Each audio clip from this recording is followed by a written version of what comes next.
السلام علیکم، کیسے ہیں دوستوں؟ میں ہوں کاشف علی اور آپ دیکھ رہے ہیں میرا ڈیجیٹل چینل۔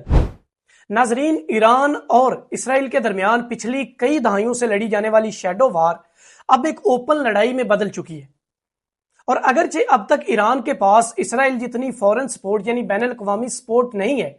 لیکن ایران نے اب تک وہ طاقت ضرور حاصل کر لی ہوئی ہے جس کی وہ پچھلی کئی دہائیوں سے یا پچھلے کئی سالوں سے تیاری کر رہا تھا۔ اور 2019 میں امریکہ کی ایک ایجنسی DIA نے ایران کی ایک ایسی خفیہ طاقت کا پتہ لگایا تھا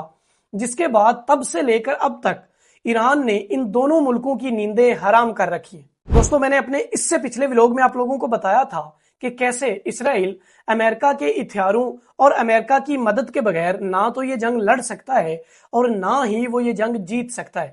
اور ادھر امریکہ کسی بھی حال میں ایران اور اسرائیل کے درمیان جنگ کو روکنا چاہتا ہے، کیونکہ وہ پہلے ہی آلریڈی سے کئی محاذوں پر لڑ رہا ہے اور وہاں پر پھنسا ہوا ہے، جس کی وجہ سے اس کو اسلحے کی کمی کا بھی سامنا ہے اور بھی کافی ساری مشکلات کا سامنا ہو رہا ہے۔ ساتھ ہی امریکہ کے اندر الیکشنز بھی آنے والے ہیں، لیکن یہ باتیں تو رہ گئی ایک سائیڈ پہ۔ اصل میں دوستو، اسرائیل یہ بات بھی جانتے ہیں کہ اگر انہوں نے ایران پر بھی عراق کی طرح مل کر حملہ کرنے کی کوشش کی یا اسے تباہ کرنے کی کوشش کی تو ایران کے پاس اب ایک ایسی طاقت ہے کہ وہ ہارتے ہارتے بھی اسرائیل کا نام صفحہ ہستی سے مٹا دے گا اور ساتھ ہی امریکہ کے بحری بیڑے کو بھی سمندر کے اندر غرق کر دے گا۔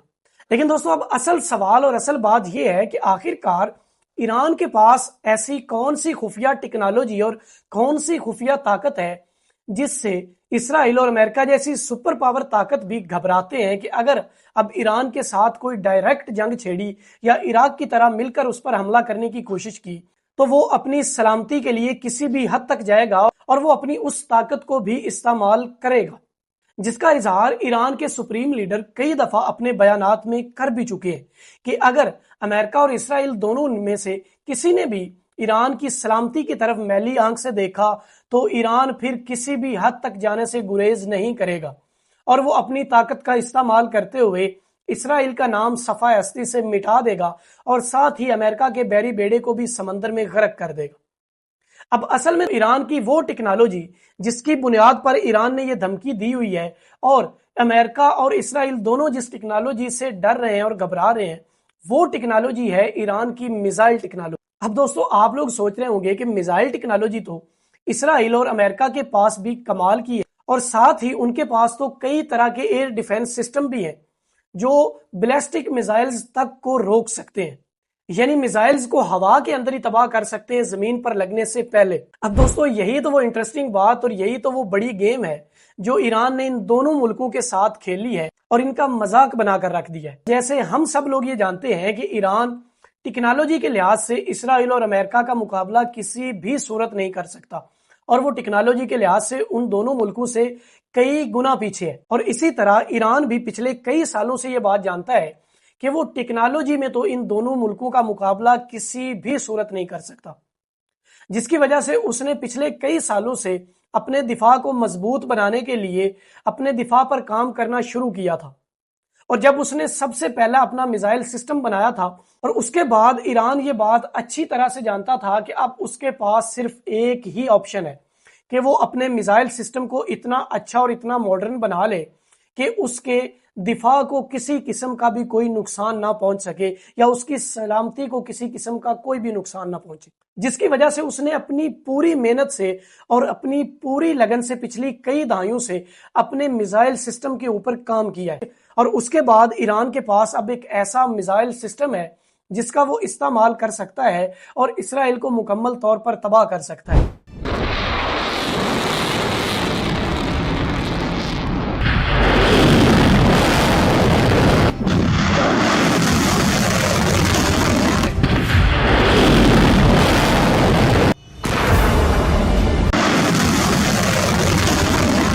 اب دوستو، ہم سب لوگ ہی یہ بات جانتے ہیں کہ اگرچہ ایران کے پاس ایک بہترین میزائل سسٹم موجود ہے، لیکن اسرائیل کے پاس بھی ان میزائلوں کو روکنے کے لیے دنیا کا جدید ترین ایئر ڈیفنس سسٹم بھی موجود ہے جو اس نے امریکہ سے ایران کے لیے حاصل کیا ہے، اور ایران کو بھی اس بات کا اچھی طرح سے پتہ ہے، اس لیے اس نے اپنے پچھلے کچھ سالوں سے اسرائیل کے اس ایئر ڈیفنس سسٹم کا توڑ نکالنے کے لیے اپنے میزائل پروگرام میں 2 نکات پر خاصی توجہ دی۔ سب سے پہلے ایران نے گیم یہ کھیلی ہے کہ اس نے اپنے میزائل کی تعداد کو اس قدر تک بڑھایا ہے کہ اس نے اسرائیل کے ایک ادارے یروشلم پوسٹ کے مطابق تقریباً 2 لاکھ سے زیادہ میزائلز اور راکٹس اپنے اتحادی گروپس جیسے کہ حماس اور حزب اللہ کو دے دیے ہیں، جو کہ اسرائیل کو چاروں طرف سے گھیرے ہوں۔ اس کے بعد ایران نے جو دوسرے نقطے پر توجہ دی ہے وہ یہ ہے کہ اس نے اپنے بیلسٹک میزائل پروگرام کو خاصا اپ گریڈ کیا ہے اور اسے جدید بنایا ہے، جو کہ اسرائیل کے ایئر ڈیفنس سسٹم کو خاصی ٹکر دے سکتا ہے اور اسرائیل کے ایئر ڈیفنس سسٹم کو فیل بھی کر سکتا ہے، جو کہ اس نے حالیہ اپنے پچھلے حملے میں کیا بھی ہے، جب اس نے اپنے 180 سے زیادہ بیلسٹک میزائلز اسرائیل پر داغے تھے اور اسرائیل کا ایئر ڈیفنس سسٹم مکمل طور پر ناکام ہو گیا تھا ان حملوں کو روکنے کے لیے۔ ویسے تو دوستوں میزائل سسٹمز کئی طرح کے ہوتے ہیں، لیکن جو ایران کے پاس اس کی ریڑھ کی ہڈی مانے جاتے ہیں وہ 2 طرح کے میزائل سسٹم ہیں، ایک کروز میزائل سسٹم اور ایک بیلسٹک میزائل سسٹم، جس میں اس کے پاس شارٹ رینج سے لے کر میڈیم رینج تک کے کئی میزائلز موجود ہیں۔ اب دوستو یہاں پر میں ایک بات آپ لوگوں کو بتاتا چلوں کہ جو بیلسٹک میزائل ہوتا ہے اس کو کروز میزائل کے مقابلے میں روکنا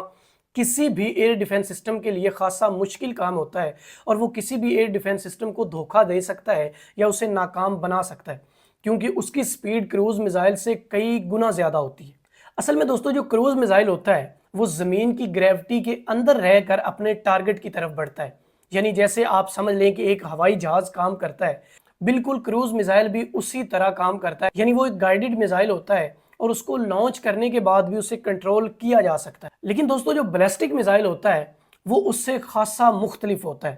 اور مختلف طریقے سے کام کرتا ہے۔ بیلسٹک میزائل سب سے پہلے زمین کی گریوٹی سے باہر نکلتا ہے اور پھر اوپر سے اپنے ٹارگٹ کی طرف گرنا شروع کرتا ہے، جس کی وجہ سے اس کی سپیڈ اتنی تیز ہو جاتی ہے کہ وہ تقریباً ایک اندازے کے مطابق 5 میچ سے لے کر 20 میچ تک کی سپیڈ پکڑ لیتا ہے، یعنی آواز سے تقریباً 20 گنا زیادہ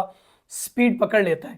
جس سے وہ اپنے ٹارگٹ کی طرف بڑھتا ہے، اور اس کو روکنا اس لیے کسی بھی ایئر ڈیفنس سسٹم کے لیے خاصا مشکل ہو جاتا ہے۔ اور ایک فرق اس کے اندر یہ ہوتا ہے کہ عام طور پر جو کروز میزائل ہوتے ہیں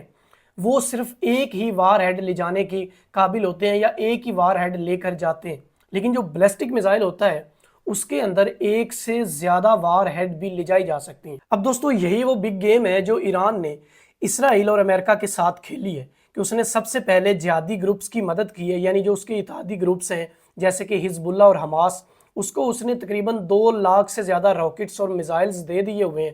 کہ اگر ایران کے ساتھ اسرائیل یا امریکہ ڈائریکٹ جنگ چھیڑتے ہیں تو ایک طرف سے ایران حملہ کرے گا، جس کی وجہ سے اسرائیل کا جو ایئر ڈیفنس سسٹم ہے وہ مکمل طور پر غیر فعال ہو جائے گا یا بالکل ناکام ہو جائے گا، اور ایران اپنے اہداف کو آسانی سے نشانہ بنا سکے گا۔ اور یہی وہ ڈر اور خوف ہے جو اب تک اسرائیل اور امریکہ کو روکے ہوئے ہے ایران کے ساتھ ڈائریکٹ جنگ چھیڑنے پر۔ دوستو امید کرتا ہوں کہ میری آج کی ویڈیو آپ لوگوں کو اچھی لگی ہوگی۔ اگر آپ لوگوں کو میری آج کی ویڈیو اچھی لگی ہے تو میری ویڈیو کو لائک کیجیے گا، شیئر کیجیے گا اور میرے چینل کو سبسکرائب کرنا نہ بھولیے گا۔ ملتے ہیں کسی نیکسٹ اور اچھی ویڈیو میں، تب تک کے لیے اپنا بہت سارا خیال رکھیے گا۔ اللہ حافظ۔